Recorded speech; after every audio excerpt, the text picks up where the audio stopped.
Sesaat lagi, Anda akan menyaksikan Satu Tekad Indonesia Sehat. Dipersembahkan oleh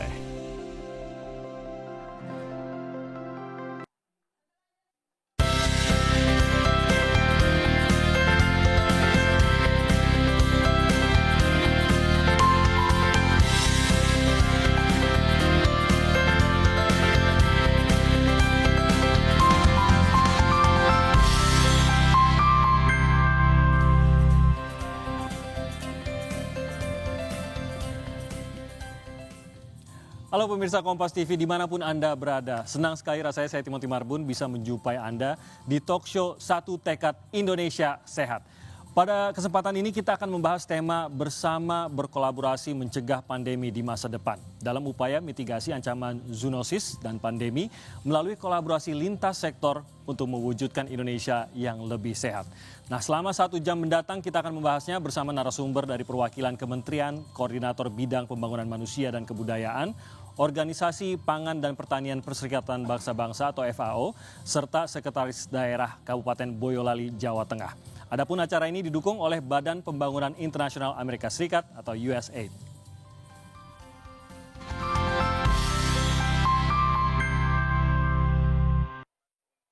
Belum hilang dari ingatan kita, pandemi COVID-19 meluluh lantakkan kehidupan dunia. COVID-19 tidak hanya membawa penyakit, tapi juga menghancurkan hampir setiap aspek kehidupan manusia. Mulai dari ketahanan kesehatan global, perekonomian dunia, hingga kehidupan sosial masyarakat. Dan Indonesia sebagai negara besar dengan lebih dari 270 juta penduduk serta keberagaman ekosistem, ini menjadi salah satu hotspot utama dalam penyebaran penyakit infeksius baru dan zoonosis.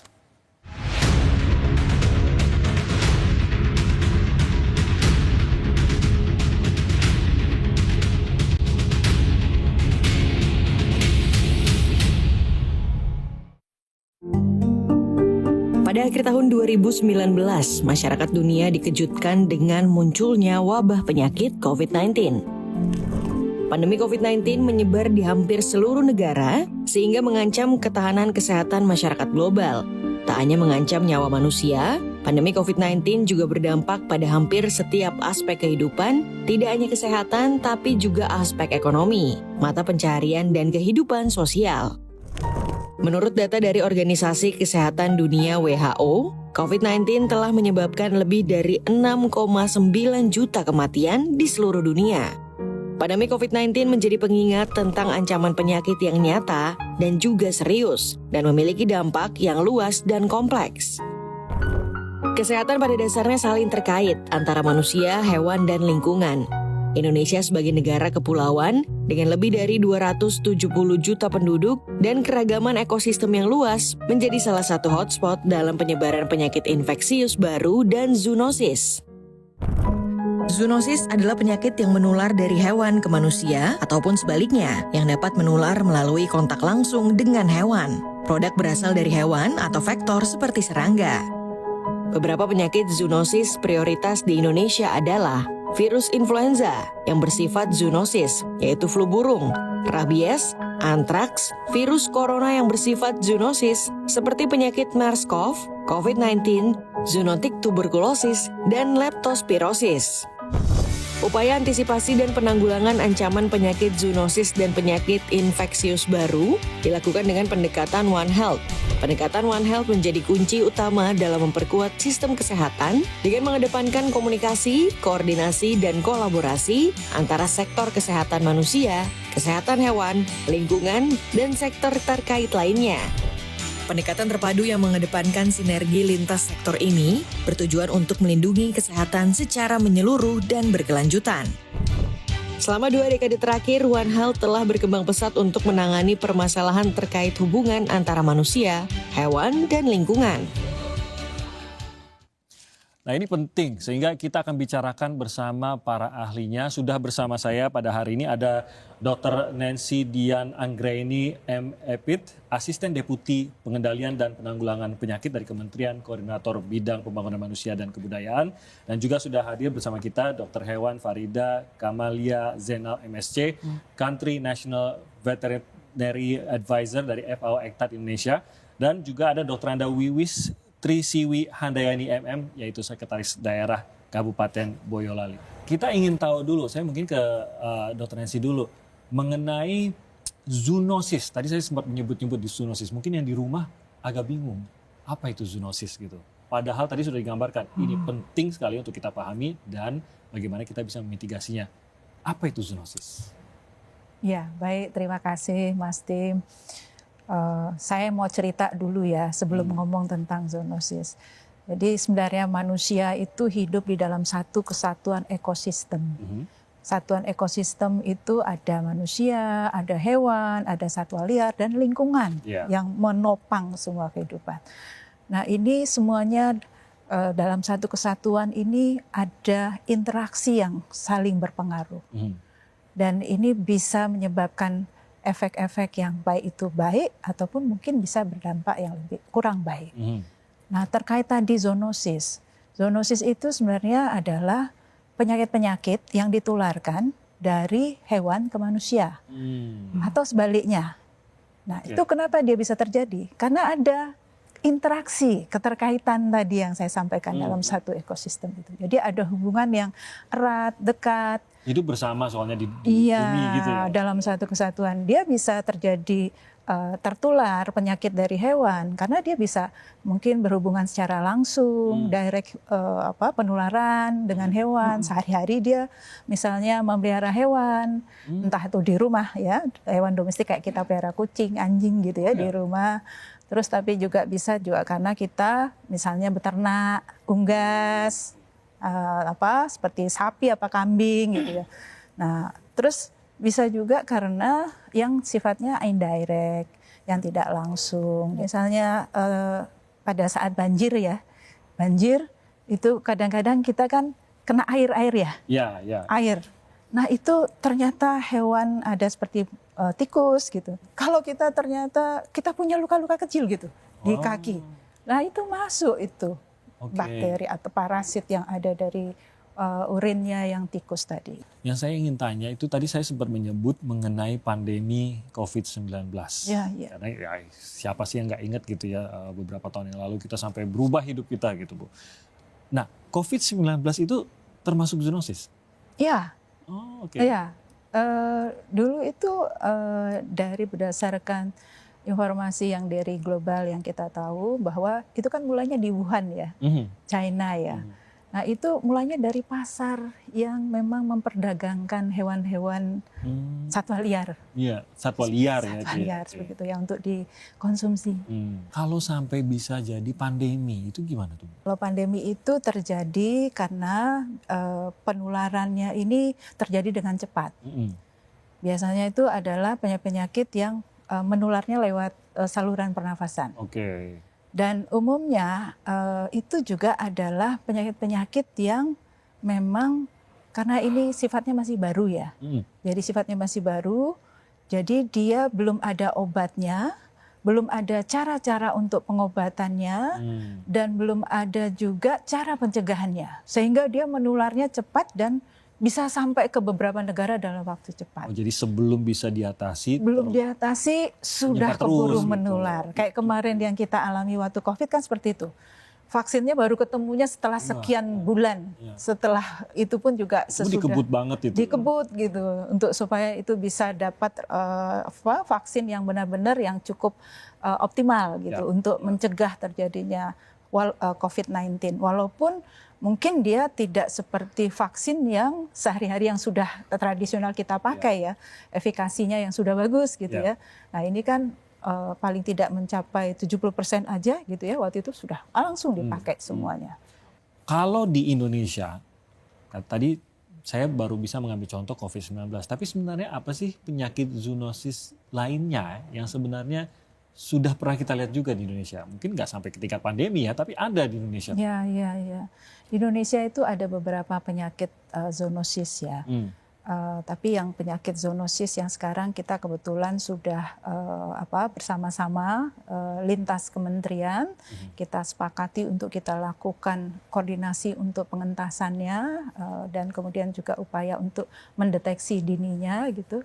Itu ada beberapa penyakit misalnya seperti penyakit rabies, itu zoonosis ya, dia ditularkan dari, mohon maaf, anjing ya, terus kemudian juga penyakit leptospirosis yang tadi saya sampaikan, yang dari tikus tadi. Urinnya tikus seperti itu. Oh, DBD gitu termasuk nggak? DBD itu dia termasuk penyakit yang ditularkan melalui vektor. Jadi itu kita bilangnya nyamuk. Jadi kita bilangnya itu sebagai arbovirosis, bukan zoonosis. Zoonosis ini umumnya adalah hewan yang vertebra. Kalau ini dengan manusia. Iya, seperti itu. Kalau nyamuk itu berarti hanya mengantarkan. Inilah kenapa kita ada perbincangan seperti ini. Jadi saya jadi paham gitu. Iya. Kalau enggak kita berpikir semua yang dari hewan zoonosis, ternyata enggak begitu ya. Begitu. Ada yang beda. khususnya. Iya, beda. Oke. Berarti DBD enggak, apa lagi Bu yang terus kemudian juga ada antrak. Kita belum lama juga kan ada kasus ya. Di beberapa wilayah itu dilaporkan ada pada sapi, ada kambing, dan kemudian biasanya kalau yang namanya sapi itu kan mahal ya.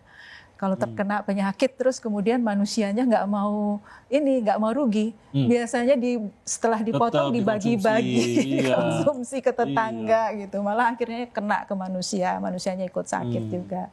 Itu antrak. Terus kemudian juga ada tuberkulosis TB. TBC itu juga ada yang terkena namanya bovin ya, kena ke hewan sapi seperti itu. Kalau misalnya sapinya terkena TB itu kan penularannya lewat saluran pernapasan. Nah, itu juga bisa kita tertular. Atau sebaliknya, manusianya TB bisa hewannya gitu. Hewannya juga. Saya baru dengar loh ini bahwa tuberkulosis pun bisa didapat dari hewan dan sebaliknya. Iya. Saya baru dengar. Ini soalnya masih salah satu kekhawatiran Indonesia kan juga tuberkulosis. Tapi mungkin itu dalam episode lain bisa kita bahas juga. Tentunya ini nggak kalah penting juga ya. Nah, tadi kita bahas mengenai penyakit zoonosis. Tapi tadi sempat disebut oleh Dr. Nancy bahwa salah satu yang membuat COVID-19 itu begitu mudah menyebar menjadi pandemi dan kita juga kebingungan harus berbuat apa gitu, nggak ada vaksinnya waktu itu karena ini baru. Gitu ya. Nah, saya ingin masuk ke istilah yang mungkin beberapa dari kita juga baru dengar nih, penyakit infeksius baru. Gitu ya. Nah, mungkin dari Bu Farida saya ingin tahu bedanya apa gitu, karena kita tahu sudah ada beberapa penyakit infeksi, tapi kenapa ada kerentanan khusus untuk yang namanya PIB ini, penyakit infeksius baru ini? Ya. Terima kasih Mas Timothy. Kalau untuk penyakit infeksius baru, salah satunya misalnya yang terjadi oleh kita COVID-19, memang dianggap sebagai sesuatu yang keluar dari yang normalnya. Kita punya penyakit nih. Penyakit infeksi baru ini bisa jadi penyakit yang memang baru muncul. Kita tidak pernah tahu bahwa ini tuh bakal muncul. Karena varian baru sama sekali. Karena seperti COVID-19 itu kan dari keluarga coronavirus. Nah, kita tidak pernah tahu tiba-tiba ada coronavirus tipe 2 yang menjadi pandemi, makanya kita kategorikan sebagai penyakit infeksius baru. Dan juga ada sebenarnya di dunia ini banyak sekali penyakit infeksius baru ini yang bermunculan. Nah, kita mungkin ingat dengan apa yang terjadi di Indonesia beberapa waktu 10-15 tahun yang lalu yang dimulai adanya flu burung. Indonesia sebelum 2004 itu kita tidak punya yang namanya avian influenza atau yang disebut flu burung.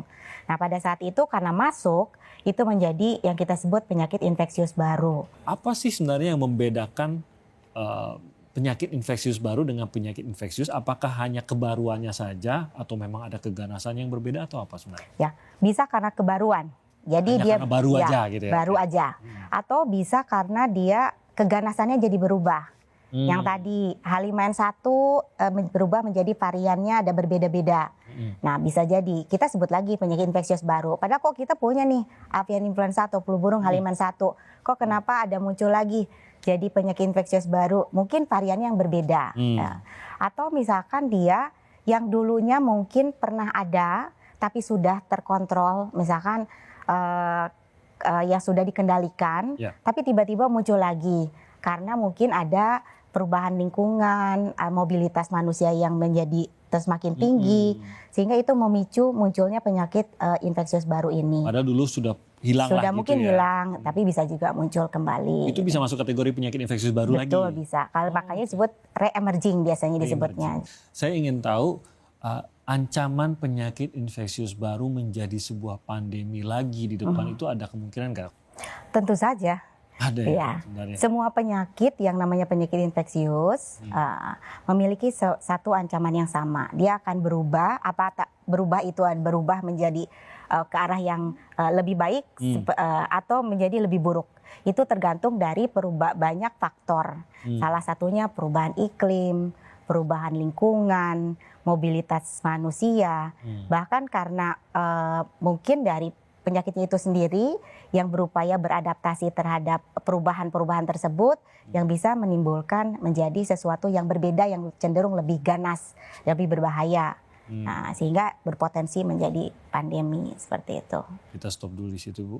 Karena kita sudah menanamkan ke warning tentang bahayanya. Tapi ini alasannya kenapa nggak boleh berhenti nonton di sini. Harus lanjut ke berikutnya karena kita harus lihat bahwa harus ada solusi yang komprehensif. Ya dong, kalau kita sudah bisa mendeteksi masalahnya, mendeteksi ancaman ke depannya, kalau tadi dikatakan bisa saja menjadi sebuah pandemi yang baru ke depannya, maka tidak hanya Indonesia, seluruh dunia membutuhkan sebuah solusi yang komprehensif. Nah, apa saja upaya yang sudah dilakukan sejauh ini untuk menanggulangi isu ini dan apa sebenarnya pengaruhnya selama ini terhadap pengendalian zoonosis di Indonesia?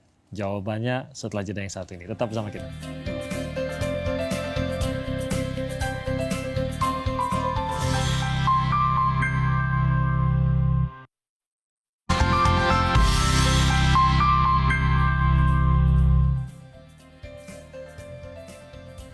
Ya, masih dalam program Satu Tekad Indonesia Sehat. Di segmen pertama tadi sudah tergambar ya ancaman zoonosis dan penyakit infeksius baru ternyata merupakan isu yang sangat dekat dengan kehidupan kita yang sehari-hari ini. Namun sejauh mana masyarakat tahu dan sadar akan permasalahan ini yang harus disebarkan. Apakah kita paham keterlibatan kita ini penting dalam mencegah, mengendalikan zoonosis serta penyakit infeksius baru? Kita akan simak tayangan berikut ini. Tahu, aku taunya rabies aja ya. Kalau untuk istilahnya sih emang nggak tahu ya, tapi kadang kalau misalnya untuk penyakit menular dari hewan tuh pasti ada. Tidak tahu saya, belum pernah dengar. Enggak, belum tahu. Ya, tahu. Cacar monyet? Macam-macam sih ya, ada nyamuk ya, dari nyamuk, terus rabies termasuk kali ya, karena dengan anjing sama kucing kalau nggak salah, sama satu lagi tikus. Penyakit rabies, terus ada pes, ada flu burung. Oh, kayaknya pernah tahu deh, tapi kayaknya aku nggak paham banget sih. Kalau untuk wabah, iya, karena itu kan awal mulanya mungkin dari virus kali ya. Nah, virus itu kan tidak terdetek ya awalnya. Ya, saya tahu. Iya sih, jadi menular gitu ya Mbak? Nah itu kalau itu kurang tahu sih, soalnya belum dengar juga wabah rabies kan kayaknya nggak ada deh. Vaksin dan jaga kebersihan aja. Jaga kebersihan mungkin kali ya, jaga kesehatan, pola makan, jangan lupa olahraga, minum air putih yang cukup. Pemakaian masker ya kan, terus kayak jaga jarak karena kan itu nggak mungkin kita berdekatan yang bisa menular, terus yang pasti langsung dibawa ke rumah sakit yang pastinya. Mungkin cara pencegahannya itu bisa dengan minum antibiotik atau obat gitu. Mempengaruhi banget, soalnya kan kita ibaratnya lingkungannya kalau kotor, kita juga kan terbawa ada penyakit di sana ya. Bisa mempengaruhi sih, apalagi kalau lingkungannya nggak terlalu bersih, kotor gitu ya, itu pasti akan ada hewan-hewan yang bisa menularkan penyakit ya. Iya, bisa juga, karena kan kita juga ada beberapa hewan yang kita makan juga.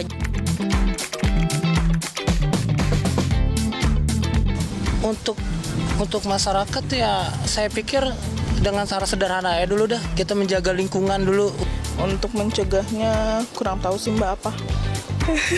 Ya pastinya masyarakat harus jaga kesehatan, rajin-rajin bersihin lingkungan, jangan cuma di rumah sendiri tapi di area sekitar.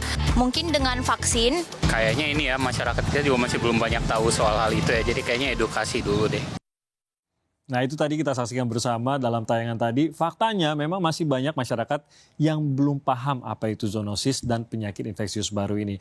Namun sebenarnya sebagian tadi kita lihat juga beberapa sudah mulai mengenal penyakit zoonosis seperti rabies. Tadi disebut juga ada flu burung. Nah ini menunjukkan memang masih menjadi tantangan nih bagi pemerintah untuk terus mengedukasi masyarakat mengenai penyakit zoonosis dan juga penyakit infeksius baru. Saya akan kembali lagi ke Dr. Nancy. Tadi sama seperti saya, Dok. Nyamuk katanya, DBD ya. Jadi saya jadi pikir kan harus melibatkan hewan. Berarti itulah zoonosis. Ternyata enggak semua hewan juga ternyata gitu ya. Memang sudah ada hewan-hewan khusus dan dalam kondisi khusus itulah kenapa disebut zoonosis dan DBD tidak termasuk di dalamnya. Nah ini kita belajar terus nih jadinya. Tadi sudah dilihat ya Dr. Nancy bagaimana ada yang paham, ada yang belum pernah dengar sama sekali. Jadi sebenarnya apa kalau bisa kita kita coba tingkatkan lagi, apa sebenarnya tantangan terbesar khususnya ini untuk mencegah, mendeteksi dan mengendalikan penyakit zoonosis di Indonesia, apa dok? Ya baik, terima kasih Mas Tim. Jadi memang kalau untuk tantangan ya yang terbesar itu yang sudah sangat jelas, sangat clear tadi ya, bagaimana mengedukasi masyarakat kita. Itu karena memang belum semua informasi terkait masalah-masalah kesehatan, terutama dalam hal ini zoonosis yang mungkin di beberapa daerah itu belum terdengar gitu. Ada kasus seperti itu. Mungkin di beberapa daerah itu sudah ada rabies, sudah ada penyakit rabies yang kemudian mungkin masuk di media dan sebagainya, kemudian masyarakat jadi paham, oh di daerah saya ini ada rabiesnya gitu. Jadi mereka paham itu terkait zoonosis. Di beberapa daerah mungkin tidak terlalu terdengar gitu ya. Jadi ini menjadi tantangan. Padahal di semua daerah potensi untuk dia terkena ada penyakit zoonosis itu hampir sama di seluruh Indonesia. Itu pasti ada begitu. Jadi mungkin saya catatannya gitu ya, tidak ada, jangan-jangan karena tidak tercatat. Nah, bagaimana tuh kalau begitu, Dr. Nancy, untuk bisa meningkatkan awareness yang sama, mengingat ancamannya bisa jadi ada yang belum terdeteksi nih, padahal ada gitu. Ya, baik. Jadi ini memang tidak bisa kerja pemerintah atau pemerintah daerah saja, tapi masyarakat juga harus ikut terlibat di situ. Tadi sangat benar sekali yang disampaikan. Masyarakat juga bisa berperan tadi, menjaga lingkungan gitu ya. Menjaga lingkungan saja. Nggak ada sampah sembarangan. Jadi kalau banjir nggak ngumpul itu sampah-sampah yang jadi sarang tikus, akhirnya jadi leptospirosis gitu ya. Nah, perannya pemerintah adalah bagaimana pemerintah ini kemudian melakukan upaya-upaya, menyiapkan upaya-upaya mitigasi gitu ya. Dan juga ada upaya-upaya yang dilakukan juga kegiatan yang harus dilakukan terus-menerus oleh pemerintah maupun pemerintah daerah terutama. Melakukan monitoring, evaluasi, melakukan pengamatan terus-menerus terhadap potensi-potensi kejadian terjadinya penyakit zoonosis. Adanya faktor-faktor risiko, adanya ancaman-ancaman laporan yang misalnya dari kejadian yang pada hewan. Kita yang di manusia harus sudah warning nih, sudah harus hati-hati. Jadi seperti tadi Bu Farida, di Unggas misalnya ada laporan kasus avian influenza. Nah kita biasanya kemudian di manusia juga sudah mulai yang kesehatan manusia harus hati-hati. Ada potensi nggak di peternakan tersebut ada orang yang mungkin terdampak gitu. Ada kita juga mensosialisasikan bagaimana supaya tidak tertular penyakit tersebut. Jadi gitu. Jangan nunggu ada yang keburu tertular gitu ya. Nah itu ada kegiatan surveillance monitoring terus-menerus, pengamatan potensi ancaman-ancaman, dan yang tidak kalah penting itu justru masyarakat harus melaporkan juga. Jadi ada sifatnya partisipasi dari masyarakat. Kalau ada kasus, laporlah kepada petugas yang ada di lapangan pertama. Nanti petugas yang di lapangan kemudian akan melaporkan kepada otoriti yang ada di setempat untuk bagaimana menangani kasus tersebut seperti itu. Jadi kalau bicara soal daerah, strateginya sebenarnya sudah ada Bu ya untuk mengantisipasi, apalagi mengantisipasi dampak dari ancaman penyakit infeksius baru di semua daerah Bu, sudah ada ini? Ya, kalau terkait kebijakan, regulasinya untuk kita ada kolaborasi lintas sektor dalam rangka untuk pencegahan, pengendalian penyakit zoonosis dan penyakit infeksius baru, itu sudah ada Peraturan Menteri Koordinator Pembangunan Manusia Nomor 7 Tahun 2022. Ini tentang pedoman pencegahan dan pengendalian zoonosis dan penyakit infeksius baru.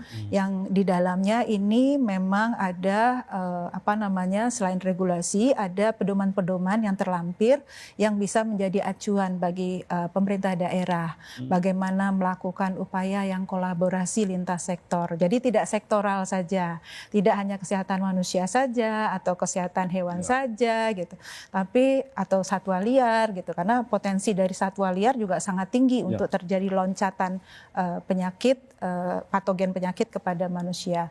Nah, ini harus ada kolaborasi lintas sektor yang dibangun bersama-sama, mulai dari pusat sampai dengan ke daerah sampai ke level yang terendah di masyarakat seperti itu. Tapi catatannya itu tadi Bu ya, masyarakat kita juga harus proaktif untuk benar. melaporkan. Jadi bisa langsung sekali. cepat gitu ya untuk penanganannya. Kalau nggak ada laporan dari masyarakat, petugas sulit sebenarnya. Karena boleh dibilang resources atau SDM-nya kita untuk baik yang di kesehatan manusia, kesehatan hewan apalagi barangkali ya, itu terbatas. Pasti. Padahal Indonesia tuh luas. 270 juta orang Bu. Penduduknya banyak, kemudian luas juga. Tidak bisa Luas sampai juga. ke ujung-ujung. Tidak mudah dicapai semua daerahnya kan. Jadi kalau masyarakat itu mereka bisa terpahami tentang adanya potensi, apalagi mereka memang punya hewan ternak misalnya.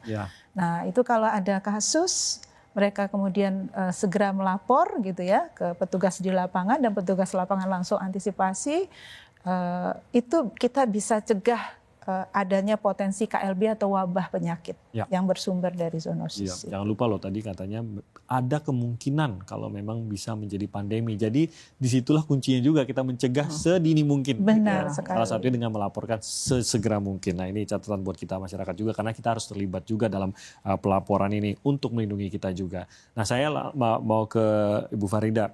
Saya mendengar bahwa ada gerakan One Health. Nah boleh dijelasin nggak? Apa ini One Health?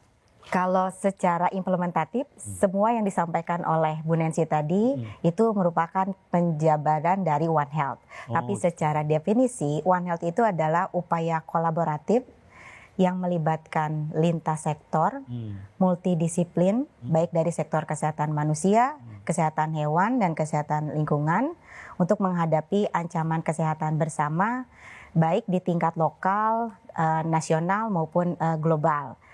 Sehingga kita bisa meningkatkan derajat kesehatan kita. Nah itu tadi semua yang dijabarkan oleh Bu Nancy itu adalah bagaimana penjabaran dari upaya menggunakan pendekatan One Health ini dalam berupaya mencegah, mendeteksi, dan mengendalikan penyakit, terutama penyakit zoonosis maupun yang PIB untuk mencegah yang pandemi. Ini berangkat dari pandemi kemarin ya atau? Sebenarnya bukan berangkat dari pandemi kemarin. One Health ini sudah terinisiasi sejak terutama Indonesia ya. Kalau di Indonesia sejak ada kasus flu burung pertama kali Indonesia. Itu di periode 2005. Inisiasi tentang One Health ini digagas akhirnya di tatanan global karena penyakit avian influenza sendiri yang flu burung ini ternyata tidak melihat strata sosial, batas administratif. Jadi dia menembus semua batasan-batasan tersebut. Sehingga butuh upaya kolaboratif. Tidak hanya ini adalah masalah kesehatan manusia saja, tapi ternyata juga ada masalah di kesehatan hewan dan juga lingkungan. Karena tadi harus ada upaya kolaboratif untuk bagaimana bisa mencegah, mendeteksi, dan mengendalikan penyakit ini. Dan One Health ini tidak hanya untuk penyakit sebenarnya. Sekarang isunya yang terbaru dari 2016 ya Bu, tatanan global, bahkan Indonesia sendiri juga sangat concern tentang antimicrobial resistant. Jadi pendekatan One Health ini tidak hanya valid untuk mencegah, mendeteksi, mengendalikan penyakit zoonosis dan PIB, Mas Tim, tapi juga untuk antimicrobial resistant juga. Jadi benar-benar seperti namanya, fokusnya di sehatnya ya. Betul. One Health ya. One Jadi Health. apapun yang bisa sampai menggerus sehatnya itu menjadi salah satu yang ditangani oleh One Health ini ya, dalam gerakan One Health ini. Bentuknya seperti apa itu dan kalau dalam ranah zoonosis dan penyakit infeksius baru ini apa yang koordinasi yang terjadi khususnya di Indonesia deh? Ya, kalau di Indonesia kebetulan Kementerian Bu Nancy ini cukup proaktif leading sector ya, karena dia focal point untuk penanganan One Health terutama untuk penyakit jaundice dan EID. Salah satunya Kemenko PMK telah mengeluarkan salah satunya Permenko ya Bu, Permenko nomor 7 tahun 2022. Bagaimana pengendalian zoonosis dan PIB dengan menggunakan pendekatan One Health. Jadi tidak hanya dari satu tatanan misalkan di tingkat nasional, tapi bagaimana pendekatan One Health ini yang terimplementasi lewat Permenko ini bisa juga dilaksanakan di tatanannya lokal. Nah, kami di FAO sebagai salah satu badan pangan dunia yang juga didukung oleh Badan Pembangunan Internasional Amerika Serikat (USAID) telah bersama-sama berkolaborasi dengan tidak hanya dengan Kemenko PMK, juga dengan kementerian teknis lainnya lintas sektor untuk bagaimana memastikan upaya menerapkan One Health ini dapat dilaksanakan untuk mencegah, mendeteksi, mengendalikan penyakit zoonosis dan PIB dan juga untuk antimicrobial resistant tidak hanya tatanan nasional saja, tapi juga sampai di tatanan lokal. Sebenarnya menurut saya bukan hanya menarik ya, tapi sangat-sangat penting sih sebenarnya untuk kita ketahui juga ya. Dan pastinya kita nanti akan mencoba menguji juga nih, karena ada kuis nanti setelah ini. Oh iya. Ya dong, kan udah ada ilmu-ilmu yang dibagikan loh orang ibu-ibu hebat ini. Nanti akan ada kuis pengetahuan seputar zoonosis dan penyakit infeksius baru serta pendekatan One Health. Jadi jangan lewatkan, tetap bersama kita di Satu Tekad Indonesia Sehat.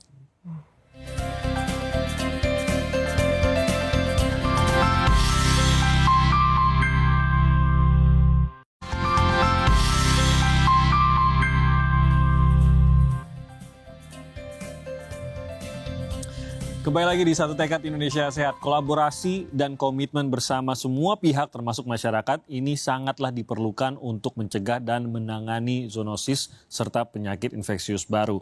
Masyarakat ini juga harus turut andil dalam penerapan One Health. Tak hanya pemerintah, tapi yang jadi pertanyaan apakah masyarakat Indonesia sudah paham dan sudah berperan aktif dalam menjaga kesehatan diri dan lingkungannya? Melalui kuis berikut kita akan menemukan jawabannya.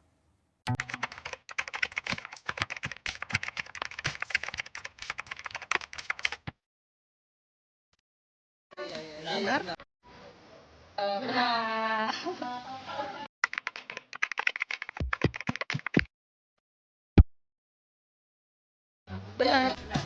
Salah. Benar. Benar. Benar. Salah. Salah. Ya, salah. Benar. Betul? Iya, benar. Betul.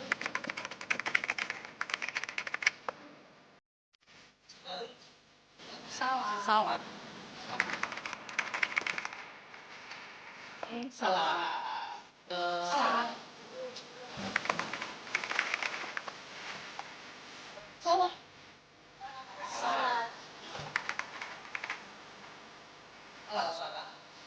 Salah. Kayaknya betul.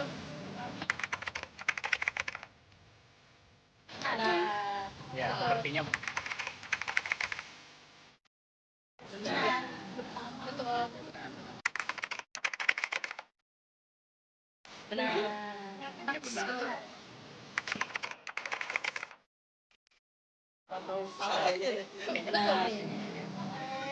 Nah, menarik tadi kita menangkap dari kuis tadi, pemahaman masyarakat itu sebenarnya sudah seperti apa gitu. Jawabannya kalau nggak benar atau salah, kayaknya benar dan kayaknya salah gitu. Ragu-ragu. Kadang-kadang ragu-ragu juga. Nah, ini menarik. Nah, saya mau tahu dulu dari Dr. Nancy, penerapan dari kebijakan pengendalian zoonosis dan PIB di Indonesia ini khususnya di tingkat nasional sebenarnya seperti apa sekarang?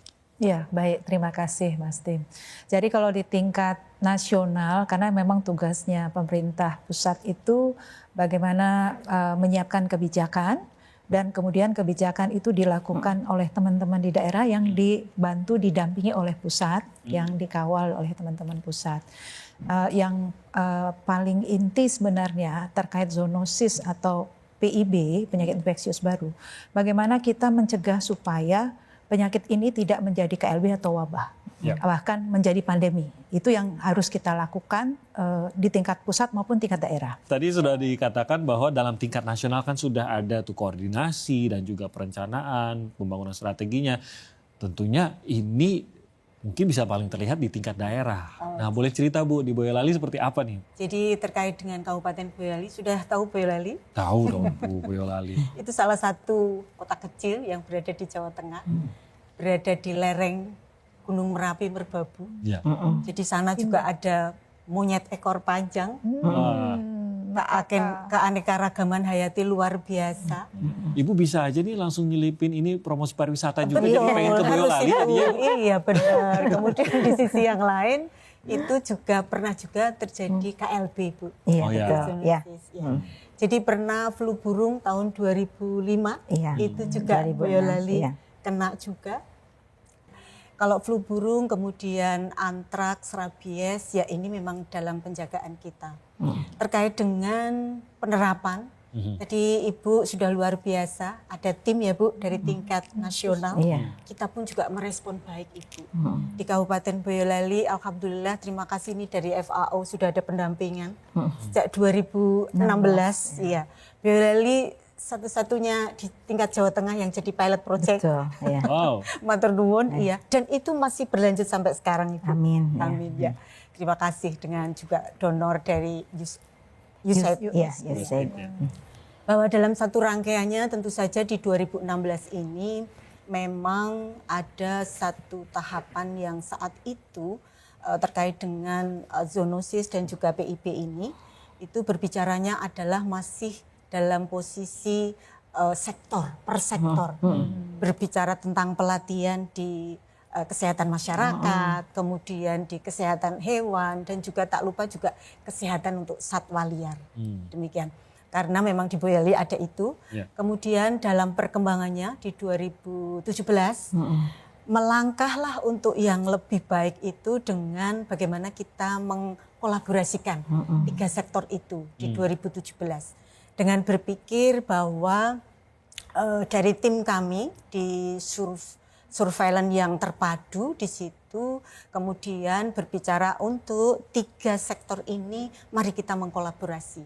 Situlah berpikir untuk One Health-nya, One Health-nya. Kemudian dalam perkembangannya ada di 2018, 2019 kita masih menjaga itu. Kita ini ada 22 kecamatan, Mas. Iya, jadi sungguh sangat besar lokasi atau perwilayahan kita di Kabupaten Boyolali ini. Kemudian perkembangannya di 2019 memang sudah ada Ibu, kita berpikir untuk ada satu anggaran APBD yang untuk juga mendukung itu. Sehingga dalam kaitannya dengan itu selain dari PMI kita pun juga tetap menyelenggarakan pelatihan-pelatihan yang tentu saja tetap dalam posisi tiga sektor itu yang harus menjadi kolaborasi di dalam mendukung untuk One Health-nya. Kita koordinasi dengan puskesmas di 22 kecamatan. Kita ada 22 kecamatan, Mas. Kemudian ada pusat kesehatan hewannya juga ada. Itu Ibu. Jadi disitulah sumber-sumber yang akhirnya penjagaan di 22 kecamatan itu ada. Sehingga disitulah pemerintah kabupaten utamanya bahwa dengan menjaga atas One Health, kemudian di situ berbicara tentang dikaitkan dengan SPM, itulah yang memang harus dalam rangka untuk pencegahan dan penanggulangan zoonosis itu kita gerakkan. Kemudian perjalanannya memang kita tidak berhenti di situ Ibu. 2016, 2017, 19 kita juga ada pendanaan dari APB di Kabupaten Boyolali. Kita merasa penting Ibu terkait dengan itu. Bahkan di 2023 kemarin dengan komitmen beliau Bapak Bupati membuat peraturan Bupati Ibu, turunannya dari Permen PMK, ada peraturan Bupati nomor 100.3.3.2/475 berbicara juga sama Ibu tentang tim koordinasi Tikorda.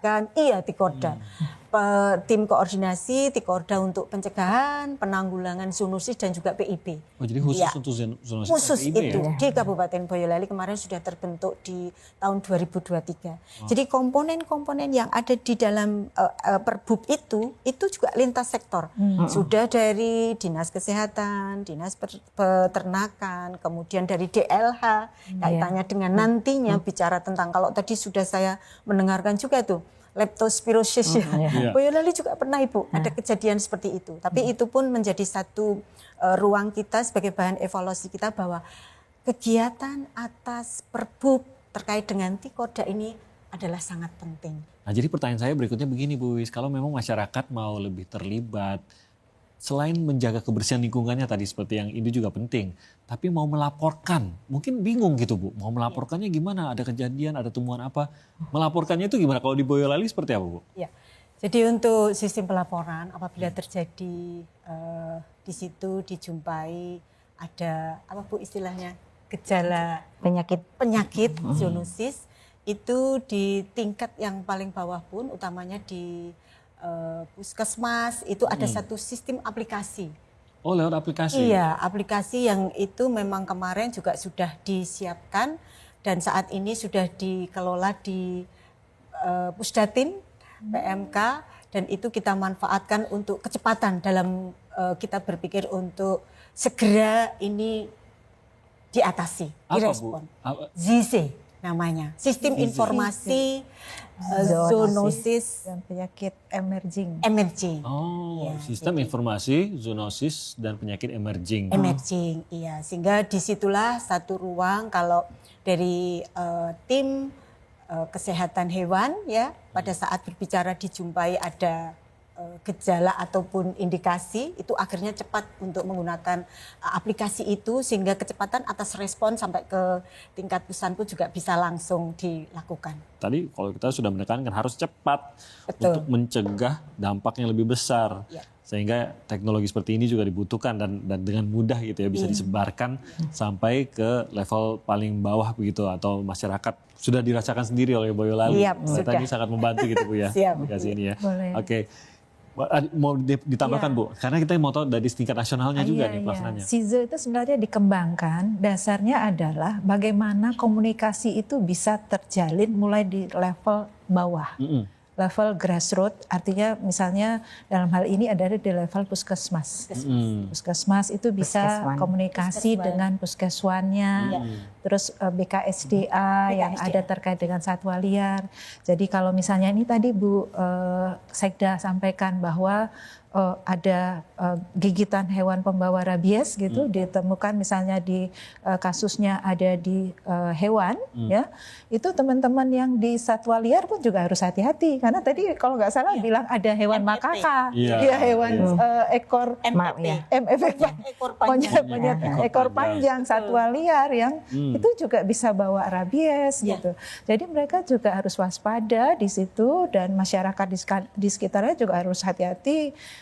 Untuk potensi nanti mereka mungkin digigit barangkali jadi terkena juga rabies seperti itu, dan di kesehatan manusia juga harus hati-hati juga gitu. Jadi ini membridging sebenarnya. Ini bukan aplikasi yang membuat khusus yang membuat hal baru, tapi sebenarnya ini membangun sistem informasi yang sudah ada di kesehatan manusia, kesehatan hewan, dan satwa liar, di bridging jadi satu untuk early warning. Jadi untuk deteksi dini dan kewaspadaan dini. Nah, kita akan jeda sebentar karena nanti kita akan mulai menghadirkan penanya-penanya. Banyak banget Bu yang nanya Bu. Nanti kita hadirkan pertanyaannya aja. Ya udah mulai bagus itu. Berarti sudah mau mulai belajar kan masyarakat kan, karena masyarakat perlu tahu. Nah, kita akan mendengarkan pertanyaan dari masyarakat terkait dengan zoonosis dan penyakit infeksius baru. Tetap bersama kita di Satu Tekad Indonesia Sehat.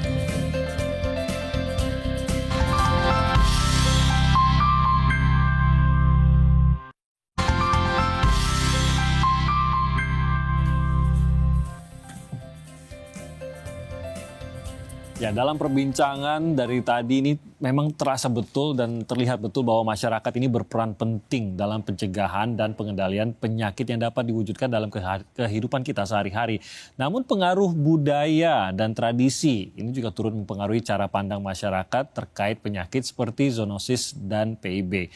Penyebaran zoonosis dan PIB ini berhubungan erat dengan persepsi masyarakat. Nah, sejumlah pertanyaan dari warganet ini sudah disampaikan ke redaksi melalui media sosial. Kita coba lihat pertanyaan pertama untuk nanti dijawab oleh para narasumber kita. Ada pertanyaan pertama ini dari akun Angelica Art 7 kepada Dr. Farida nih. Wah, Farida boleh menjawab nih. Pertanyaannya begini, coba kita lihat. Ada di belakang nih, di layar. Nah, bisa dibaca. Aku punya kucing dan anjing peliharaan. Nggak berantem ya kalau tiap harinya. Akur ternyata nih. Setiap tahun pasti rutin divaksin. Sebenarnya buat apa harus rutin vaksinasi hewan peliharaan? Apa vaksinasi bisa mencegah penyakit zoonosis? Fungsinya vaksinasi itu kan menimbulkan kekebalan dalam tubuh, baik mau vaksinasi di manusia maupun di hewan. Nah, kalau di hewan itu sangat penting sekali supaya hewan itu tetap ada satu kekebalan untuk satu penyakit infeksi tertentu. Misalkan kita harus vaksinasi rabies. Supaya misalkan kalau hewannya itu nanti bertemu dengan GHPR tadi yang yang membawa rabies tersebut. GHPR-nya dijelasin dulu, Bu. Ya. Banyak masyarakat belum tahu nih GHPR itu apa. Ya, GHPR ini seperti yang tadi Bu Nancy sampaikan adalah hewan pembawa rabies. Ya. Gigitan hewan. Gigitan hewan pembawa rabies. Ya. Tahu kita GHPR. Ya. Okay. Nah, kalau misalkan nih hewan kita tidak divaksin. Ya. Anggaplah kucing. Kucing saya misalnya tadi, kucing dan anjing saya tidak divaksin. Ketemulah itu sama GHPR-nya. GHPR-nya bisa anjing dan kucing lainnya kan. Misalkan gelut-gelut lah misalkan gitu. Hewan pembawa rabies. Nanti kalau misalkan dia hewan kita yang kita pelihara tidak tervaksinasi, cenderung nanti pada saat kegigit kena juga rabiesnya. Itu kan hewan peliharaan kita akan terkena rabies juga. Beda kalau hewan kita divaksinasi rabies. Kalau divaksinasi, mau digigit pun kita sudah kebal, penyakitnya mental. Nah, sama. Di manusia pun kan kita kalau balita-balita kan dari mulai sedini mungkin kita harus divaksinasi, itu salah satunya adalah supaya ada kekebalan dari satu penyakit tertentu. Berarti bisa untuk mencegah penyakit zoonosis begitu ya? Oh, tentu saja. Salah satunya itu rabies. Kan penyakit zoonosis. Dan upaya-upaya vaksinasi ini adalah salah satu upaya untuk mengebalkan sebenarnya populasi. Jadi tidak hanya satu individu saja. Tapi harus beberapa orang atau beberapa populasi hewan. Nah, karena vaksinasi itu kan nggak bisa sendiri. Kita vaksinasi untuk COVID-19 hampir semua orang kan. Ya, supaya memastikan bahwa semua orang di antara kita memiliki kekebalan yang sama sehingga kalau ada penyakit yang masuk lagi, apapun itu kita cenderung lebih kebal. Oke, kita lanjutkan ke pertanyaan berikutnya. Ini pertanyaan dari akun Diahdita. Kepada Ibu Wiwis nih, Bu Wiwis. Saya tinggal di lingkungan padat penduduk dan sering banjir. Ada banyak tikus di lingkungan saya. Dan saya khawatir dengan penyakit yang dibawa oleh tikus. Nah, bagaimana saya bisa mencegahnya? Bahwa terkait dengan ini tentu saja bagaimana pencegahannya, kita mestinya yang kita tahu bahwa tikus itu senang hal-hal yang kotor, enggak? Senang hal-hal yang kotor, enggak? Nah, dari situ mari kita berpikir untuk di lingkungan kita paling tidak ada kegiatan ataupun proses terkait dengan penyehatan lingkungan. Ya, penyehatan lingkungan itu kalau ini kebetulan ada banjir seperti itu kan ya, Mbak Diahdita ini ya. Di situ berarti bagaimana berpikir tentang sampah. Tentang sampah, mestinya itu juga terkelola dengan baik, kemudian jangan sampai itu terjadi penumpukan sampah yang akhirnya menjadi lingkungan menjadi kotor, ya itu dari sisi penyehatan lingkungan. Di sisi yang lain mungkin berpikir untuk kita ada gorong-gorong, ada drainase, yang itu pun juga harus dilihat.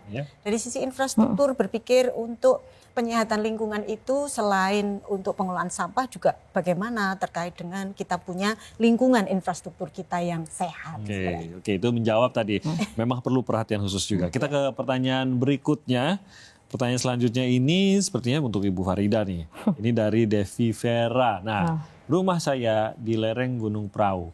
Masih asri dan dekat hutan. Keluarga saya memelihara sapi dan kambing di lingkungan rumah. Aduh, ini kalau dilukis indah loh ini.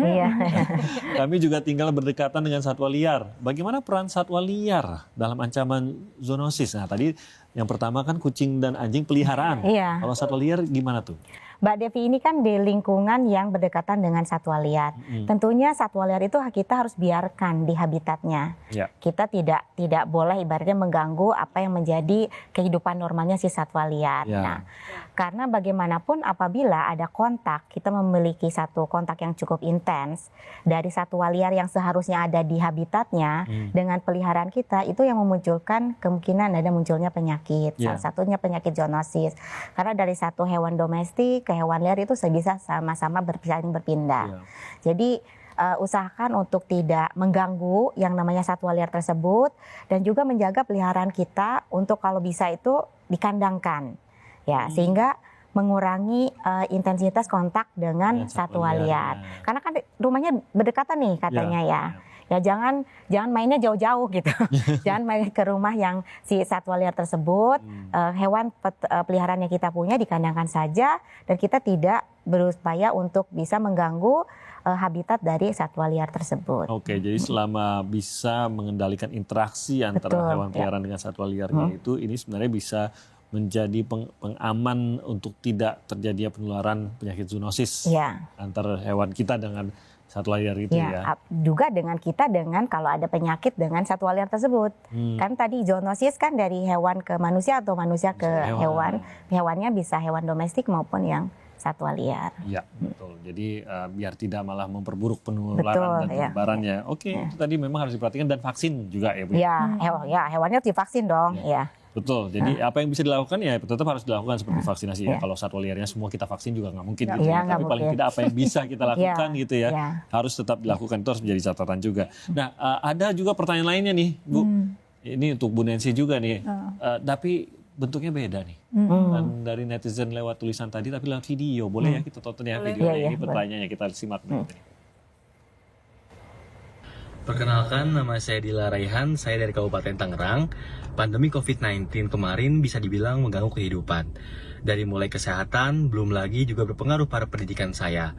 Sebagai mahasiswa baru, pada saat pandemi COVID-19, saya terpaksa harus menjalani perkuliahan secara online selama beberapa semester. Sehingga saat saya baru menjalani dunia perkuliahan, saya tidak bisa berkumpul atau bahkan bertemu dengan teman-teman saya secara langsung. Jujur, saya ada kekhawatiran di masa depan akan muncul pandemi lagi. Seperti saat COVID-19 kemarin. Yang ingin saya tanyakan adalah apa yang bisa masyarakat lakukan untuk berkontribusi dalam menjaga kesehatan bersama dan mencegah ancaman pandemi di masa depan. Terima kasih. Nah, ini cocok untuk dijawab semuanya nih. Mungkin Dokter Nancy boleh menjawabnya terlebih dahulu. Apa yang bisa dilakukan nih, Dok? Ya, baik. Kalau dari sisi kami melihat peran masyarakat ini sangat penting sekali. Justru inilah pemeran utama sebenarnya untuk mencegah supaya tidak terjadi pandemi berikutnya ke depan. Jadi masyarakat itu utamanya harus bisa menjaga lingkungan di sekitarnya. Tadi sudah disampaikan, tidak membuang sampah sembarangan. Itu salah satu cara paling praktis untuk kita menjaga lingkungan, menjaga kesehatan lingkungan. Dan ini juga untuk mencegah supaya tidak terjadi penyakit yang lain yang bisa dibawa oleh binatang pembawa penyakit yang bisa menular ke manusia. Terus kemudian yang kedua, terkait dengan lingkungan ini, masyarakat juga harus ikut terlibat bagaimana menjaga konservasi lingkungan, ekosistem kita. Kita jangan terlalu, kita paham ya, memang kebutuhan ekonomi itu ada selalu. Tapi kalau terlalu dieksploitasi, ini akan mengganggu ekosistem. Tadi Bu Farida juga sampaikan, harusnya habitatnya ada di hutan, ya jagalah tetap di hutan. Jangan menyebabkan akhirnya satwa liar itu kita cari, kita bunuh atau kita perdagangkan. Nah ini mengancam, termasuk eksploitasi hutan itu juga nanti bisa menyebabkan hewan-hewan yang satwa liar ya, satwa liar itu akan dia mencari makan ke daerah-daerah pemukiman. Nah ini kalau terjadi interaksi yang tadi kami sampaikan, bahwa interaksi itu sewajarnya sesuai dengan habitatnya ya, sesuai dengan ekosistem yang sudah terbangun. Tapi kalau kemudian ini terganggu, dia akhirnya mendekati ke hewan peliharaan atau ke manusia, itu potensi akan menyebabkan terjadi penularan penyakit yang kita tidak tahu patogennya. Karena di satwa liar itu bisa jadi patogen penyakitnya itu macam-macam yang kita belum punya alat untuk deteksinya, bisa jadi, atau belum punya juga cara-cara untuk mengatasi atau mengobati terkait penyakitnya. Jadi jagalah itu. Kemudian juga masyarakat juga harus selalu menjaga perilaku hidup bersih dan sehat. Itu biasakan cuci tangan. Terus yang tak kalah penting tadi, lapor setiap ada kejadian. Jangan ini sangat penting ya, jadi masyarakat kalau ada tanda-tanda gejala yang penyakit yang tidak sewajarnya terjadi di tempat kita, yang unusual event, langsung aja lapor ke petugas yang terdekat. Ini adalah salah satu cara untuk kita bisa mendeteksi adanya potensi ancaman-ancaman penyakit yang berpotensi untuk menjadi wabah. Ya, dan ini harus memang setiap kita melaksanakan. Iya, benar. Oke. Mungkin dari Bu Farida? Salah satunya adalah pada saat kita merasa sakit, kita seharusnya juga sadar betul untuk memproteksi diri dan juga memproteksi orang lain. Jadi seperti menggunakan masker apabila sakit, itu adalah salah satu hal kecil mungkin yang masyarakat bisa lakukan untuk mencegah misalnya penularan penyakit jauh lebih luas. Dan tadi seperti yang Bu Neni sampaikan, kita harus terus mengedukasi diri kita sehingga kita bisa melaporkan. Kalau ada sesuatu yang aneh itu laporkan saja, nggak bayar kok kalau laporkan. Jadi itu adalah salah satu usaha secepat mungkin kita mendapatkan informasi apa yang terjadi dari masyarakat, semudah itu kita dari jajaran misalkan dari pemerintah terutama atau sektor terkait untuk bisa menindaklanjuti dan bisa mengendalikan kalau ada kejadian penyakit itu jauh lebih cepat. Kita memang harus mungkin tadi aktif ya melaporkan gitu ya, tapi pasifnya juga ya mencintai diri sendiri dan kesehatan diri juga gitu ya. Boleh kok ambil langkah-langkah lebih seperti tadi memakai masker saat dibutuhkan, jangan tunggu pandemi baru pakai masker gitu ya. Nggak apa-apa loh pakai masker sekarang, terutama kalau memang kondisinya membutuhkan, itu kebiasaan-kebiasaan baik yang boleh dilanjutkan gitu ya. Nah, Bu Wis bagaimana catatannya apa? Kalau di Boyolali kebetulan ini saya menggunakan baju. Wah. Germas Ibu. Oh iya. Iya, gerakan masyarakat hidup sehat. Jadi ini ikon kita untuk berpikir bahwa Boyolali mendukung terkait dengan kegiatan One Health yang di situ menjadikan kolaborasi antara kesehatan masyarakat, kesehatan hewan dan juga mungkin lingkungan. Nah, terkait dengan itu tentu saja bagaimana kemanfaatan atas sistem pelaporan yang cepat. ZC, gunakan itu.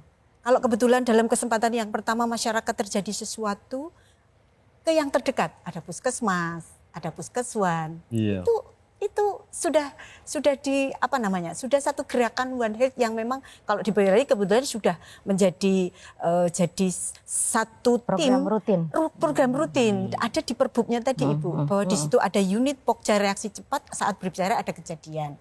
Jadi untuk masyarakat tentunya seluruh utamanya kalau kami ya Boyolali ini menjadikan satu hal yang mestinya bahwa surveillance berbasis masyarakat inilah yang tentunya kita harapkan itu bisa ada, berlanjut dan otomatis One Health itu akhirnya biar masyarakat semuanya tahu bahwa kita ada. Pemerintah ada seperti itu. Dari tadi kita menekankan memang peran masyarakat sangat-sangat penting. Tapi bukan lepas tangan loh gitu ya. Ini sebenarnya sudah dikoordinasikan. Gitu betul. Tapi, One Health, kemudian kita kalau di Boyolali sudah ada SPM yang turun, ya kan, sampai ke tingkat RT, sampai ke tingkat ada PKK, ada Germas, ada Posyandu, semuanya kita introduce di situ. Iya, tadi seperti dijelaskan Dr. Nancy juga, ini bukan masalah tidak ada upaya deteksi, ada. Tapi ada beberapa misalkan penyakit infeksius baru itu bahkan yang cara mendeteksinya aja belum tahu karena baru kan Ibu ya. Sehingga memang inilah kenapa laporan kita masyarakat ini menjadi satu yang sangat-sangat penting gitu. Mungkin kemarin belum tahu, sekarang harus tahu. Ya, sekarang harus tahu. Jadi setelah menyaksikan ini mungkin kita sudah lebih tahu, tapi tidak ada salahnya terus mengembangkan diri, terus mencari ilmu mengenai bagaimana zoonosis ini dan penyakit infeksius baru ini. Dan juga bagaimana dengan pendekatan One Health. Ini kita memang sadari ini bukanlah hanya tanggung jawab pemerintah atau lembaga terkait saja, tapi merupakan tugas kita bersama. Nah, pendekatan One Health menekankan hubungan tak terpisahkan antara kesehatan manusia, hewan, dan lingkungan. Dan pendekatan ini memungkinkan kita untuk lebih siap menghadapi wabah penyakit di masa yang akan datang. Jangan sampai kita menemui pandemi berikutnya. Iya. Semoga ya sudah bisa kita cegah, semoga ya gitu ya. Jadi bagian yang menyaksikan, mari kita satukan tekad dalam pencegahan zoonosis dan penyakit infeksius baru untuk masa depan Indonesia dan dunia yang lebih sehat. Saya ingin berterima kasih kepada ibu-ibu hebat yang sudah hadir di sini. Terima kasih banyak sudah hadir dan memberikan informasi yang sangat-sangat berguna bagi kita, Bu Nancy, Farida, dan juga Bu Wis. Terima kasih banyak atas waktunya bersama kita di Kompas TV. Saya Timothy Marbun, undur diri. Sampai jumpa.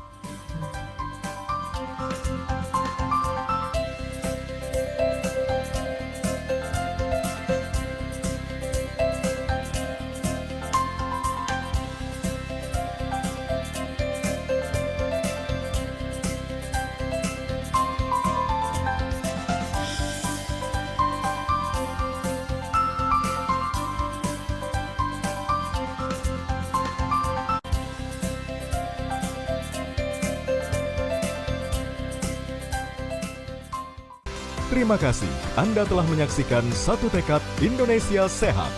Dipersembahkan oleh